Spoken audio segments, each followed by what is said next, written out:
ہو، جس کی 11ویں تم منا رہے ہو، اس کا مطلب یہ نہیں ہے کہ 11ویں کی محفل سے اٹھ کے تم گھر چلے گئے۔ ملت کے نوجوانوں، اپنے طریقے کو غوث اعظم کے طریقوں میں ڈھال کے چلو، ان کی عادتیں اپنا کے چلو۔ آج تم اپنے پڑوسی کا کبھی خیال نہیں رکھتے، پڑوسی بھوکا مر جائے تمہیں خیال نہیں، پڑوسی کی بیٹی کنواری گھر میں بوڑھی ہو جائے تمہیں اس کا خیال نہیں، پڑوسی دوائی کی ایک گولی کے لیے تڑپ جائے تمہیں اس کا خیال نہیں۔ لیکن پیرانے پیر کی شان تو ذرا دیکھو، جو بھی پیرانے پیر کی بارگاہ میں آتا، غریب آتا اس کی مدد کرتے، یتیم آتا اس کی مدد کرتے، بیوہ آتی اس کی مدد کرتے۔ اور عالم یہ ہے کہ بڑے مہنگے کپڑے پیرانے پیر پہنتے تھے، اور ایک بار کپڑا پہننے کے بعد دوبارہ اس کپڑے کو جسم پہ نہیں پہنتے تھے۔ ہم نے کہا جاتا تھا وہ کپڑا، تو تاریخ لکھنے والے لکھتے ہیں کہ پیرانے پیر جب ایک مرتبہ مہنگے کپڑے کو پہن لیتے تھے تو اس مہنگے کپڑے کو پہن کر کے پھر غریب کو دے دیا کرتے تھے، یتیم کو دے دیا کرتے تھے، بیواؤں کو دے دیا کرتے تھے کہ وہ اپنے بچوں کو پہنا دیا کریں۔ اس کے دو فائدے ہوتے تھے، ایک فائدہ تو یہ ہوتا تھا غریب کپڑا مہنگا پہن لے، غریب کو بھی پہننا مل جائے امیروں جیسا، غریبوں کو بھی پہننے کے لیے کپڑا مل جائے، اور دوسرا فائدہ یہ ہوتا تھا کہ بغداد کے لوگ پیرانے پیر کے جسم سے لگنے والے تبرک کو حاصل کرنے کی کوشش کرتے تھے۔ وہ غریب کتنا قسمت والا ہوتا تھا کہ جس کو غوث اعظم کا پہنا ہوا کپڑا مل جاتا تھا لے کر کے چلا جاتا تھا اور پورے محلے میں کہتا تھا، اے امیروں سنو سنو،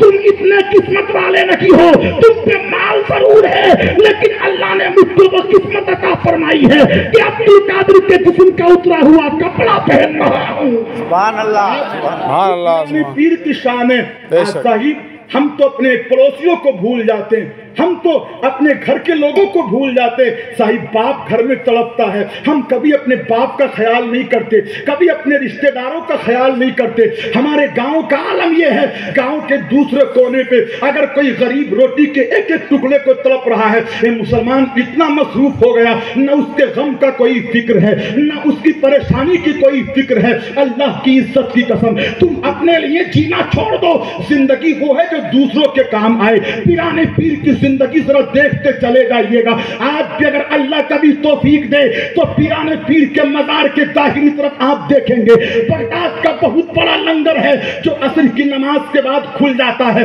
اور پورے بغداد کے غریب آج بھی لائن لگا کے کھڑے ہو جاتے ہیں، پورے بغداد کے فقیر آج بھی لائن لگا کے کھڑے ہو جاتے ہیں۔ کبھی بکرے کی بریانی ہے، کبھی اور طریقے کا کھانا ہے، بغداد کے غریبوں کو بانٹا جا رہا ہے۔ ہم نے لنگر پہ جا کے معلوم کیا ہے کہ آج یہ کھانا بغداد کے غریبوں کو کیوں بانٹا جا رہا ہے، تو لنگر کا انتظام کرنے والے کہتے ہیں مولانا سنو سنو، یہ رواج اب سے نہیں ہے، جب سے پیرانے پیر دنیا سے گئے ہیں اپنی زندگی میں ان کا معمول یہ تھا کہ اپنے دروازے سے روزانہ عصر کے بعد غریبوں کو بھیک مانگتے تھے، روزانہ غریبوں کو کھانا کھلاتے تھے، روزانہ غریبوں کی مدد کرتے تھے۔ اور آج پیرانے پیر کو مثال کیے ہوئے اتنے دن ہو گئے تو پیرانے پیر کے کرم سے بغداد کا لنگر اب بھی باقی ہے کہ سال کے 360 یا 365 دن ہوتے ہیں، اگرچہ لوگوں کے دروازے بند ہو جائیں لیکن پیرانے پیر کا لنگر ہمیشہ کھلا ملتا ہے۔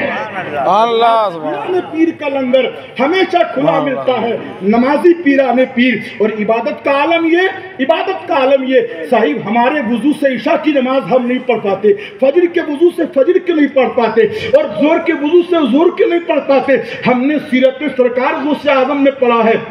یہ پیرانے پیر ہیں۔ پیرانے پیر 1-2 سال نہیں، 3-4 سال نہیں، بلکہ 40 سال تک عشاء کا جو وضو کیا ہے اسی وضو سے فجر کی نماز پڑھی ہے۔ 40 سال تک ملت کے نوجوانوں سوتے ہو تو وضو ٹوٹ جاتا ہے، وہ کیفیتیں الگ ہیں، لیکن عشاء کے وضو سے فجر کی 40 سال تک نمازیں پڑھی ہیں۔ آخر وضو رہتا کس طریقے سے تھا؟ تو علماء کہتے ہیں کہ پوری رات پیرانے پیر سوتے نہیں تھے، نہیں سوتے تھے،